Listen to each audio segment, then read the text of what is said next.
Welcome back. This is Doug and Cindy with Help Me Help Mama LiveCast. Thanks for joining us again today.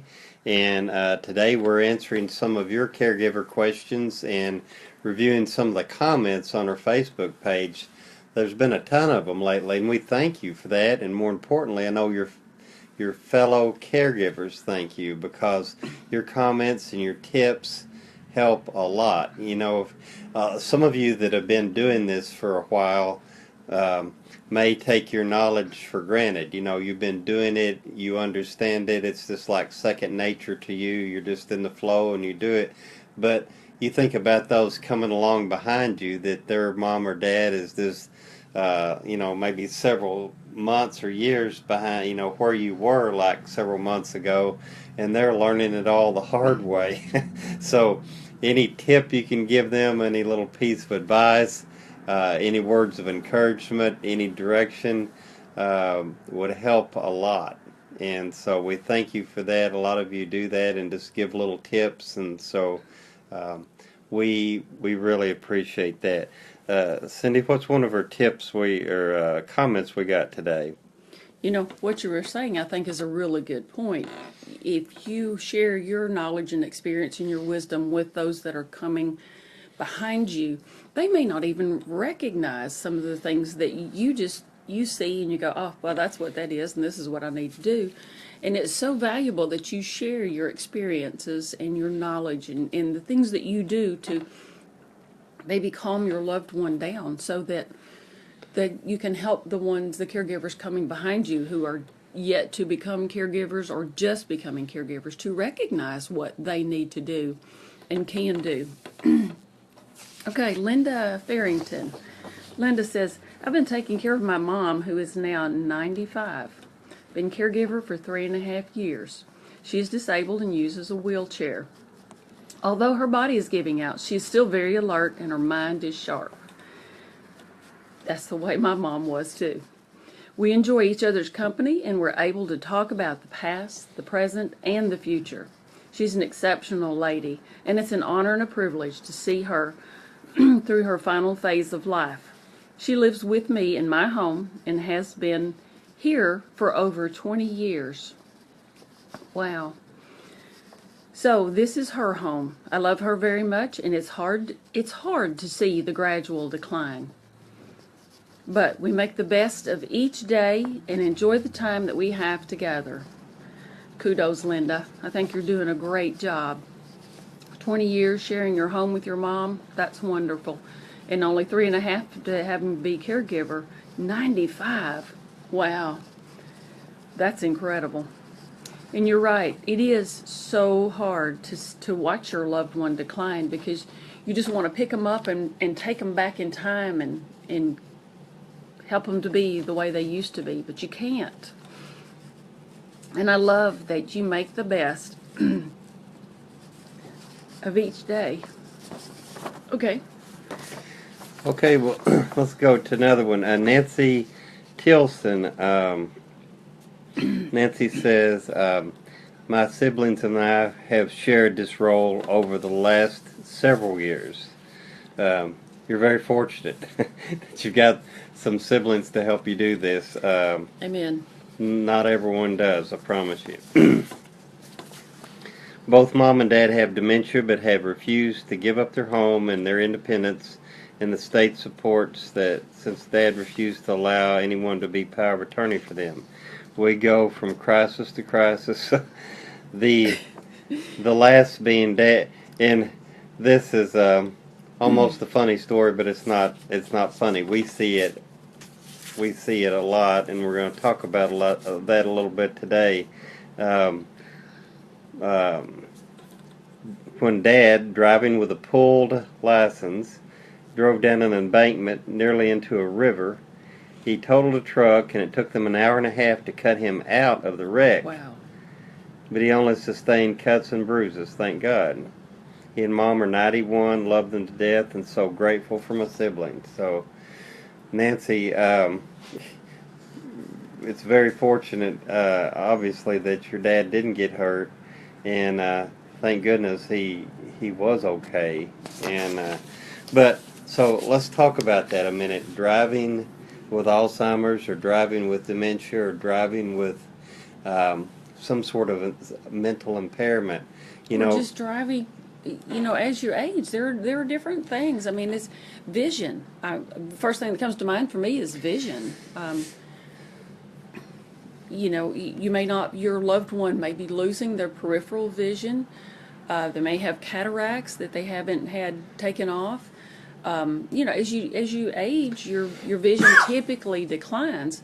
Sometimes it's extremely hard to drive at night, but you need to assess their situation. Number one, have they been to a doctor recently to see if they have any cognitive impairments? Number two, have they had their eyes checked? They should have their eyes checked annually.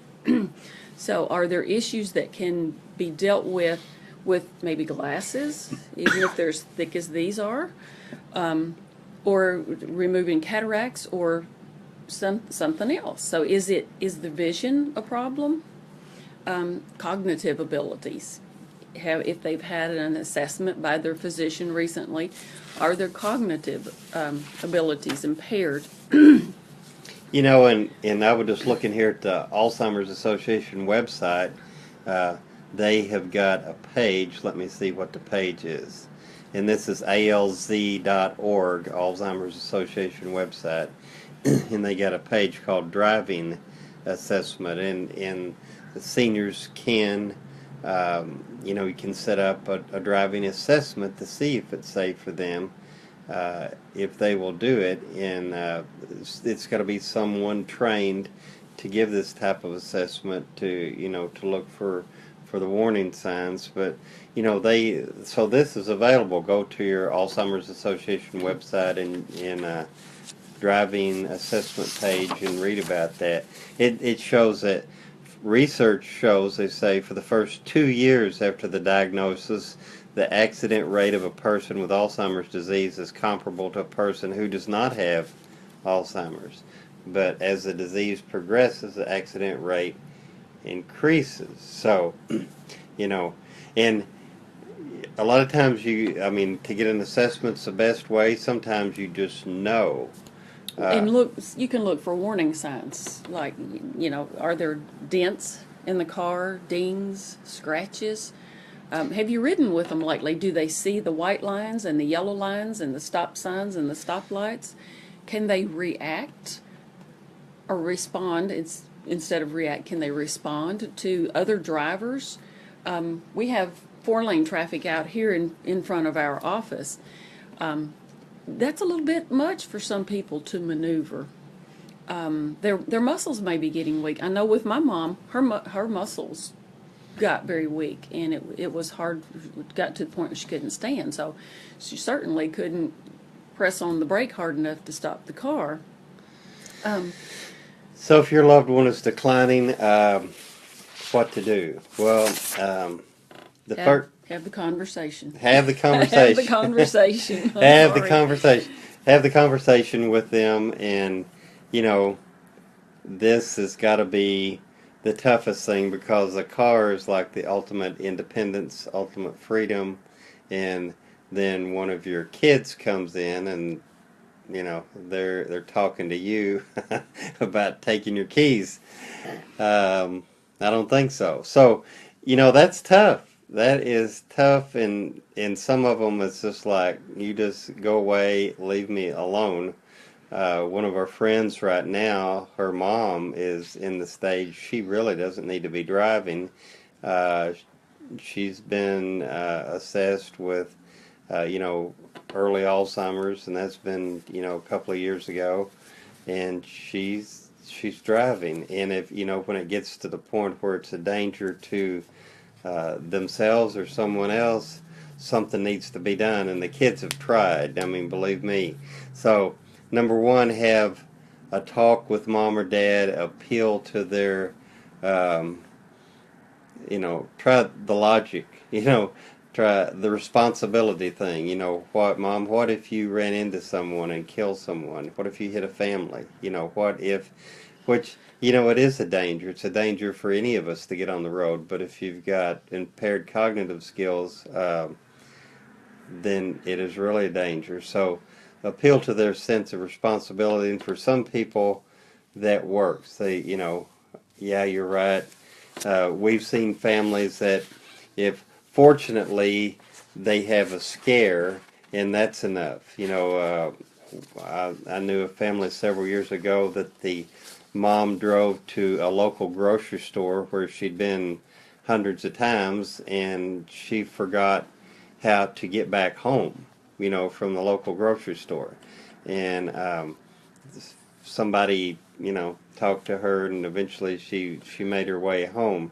But that scared her enough that she voluntarily gave up the keys. So that's unusual, but it does happen. So try talking to them at first, appealing to their sense of responsibility.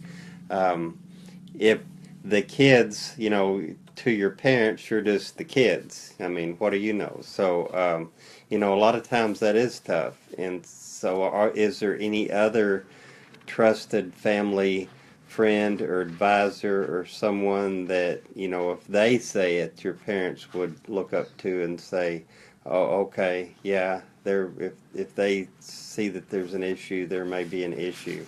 So all of these are voluntary moves, talking to them moves, hope that works out moves before you have to get more drastic. And drastic would depend on what state law involves. I know in our state, if you're over 70, of course, people develop Alzheimer's at less than 70. Much younger, young onset. We've got a friend now who's 51, 52. 52, yeah. But in our state, if you're at least 70, you can otherwise get your license renewal online or by mail. If you're at least 70, you've got to show up in person, and where they watch for warning signs. You can go to the most drastic step, go to court, get a guardianship, get a doctor's letter. You would have to get a doctor's letter to say that this person is not able to take care of their business or personal affairs or something to that effect, that they have Alzheimer's or dementia, and that they need someone to make decisions for them. But if if you're in a situation like Nancy's story, her dad's license had been pulled. He wasn't even supposed to be driving, but there was a car, he finds the keys, he's gone. So in some cases it may be more drastic, like Get under the hood and pull something out, get under there and disabling pull the something out. car, taking a battery out, taking a battery cable off, Cable which off. I understand is tough. If other family members also drive the car, you wouldn't want to, Yeah. take the wheels off or take the battery out, because you may need it 10 minutes from now to go to the grocery store yourself. So you just have to do what you can do. For sure, if there's a car there all the time that mom or dad could get into and drive, if this is a situation for them, then it probably should be disabled. Okay, I want to read a couple of these because I am so excited. When Jennifer posted the question, how long have you been serving as a family caregiver? And we got all these responses. Listen to some of these. I've private duty in 3 different cases for 20 years. That's a long time with each one of them. Mm-hmm. She's been a CNA for 40 years total, and she loves caregiving. Good job, Kathy. Christina says, June will be 7 years I've been taking care of my dad, and I have a 10-year-old son. So you've got double duty caregiver. Suzanne, she's been a caregiver for 24/7 for 2.5 years, and before that all nights and weekends for 20 years. I worked full time then. Wow. This is incredible. Some of these are just some of these amazing. are just like humbling, that you think Superman or Superwoman, what, how can they do that? Tammy Fisher says, for my dad for 2 years till he passed away, and for my mom for 7 years. Robin O'Quinn, close to 2 years, my father looking for a support group.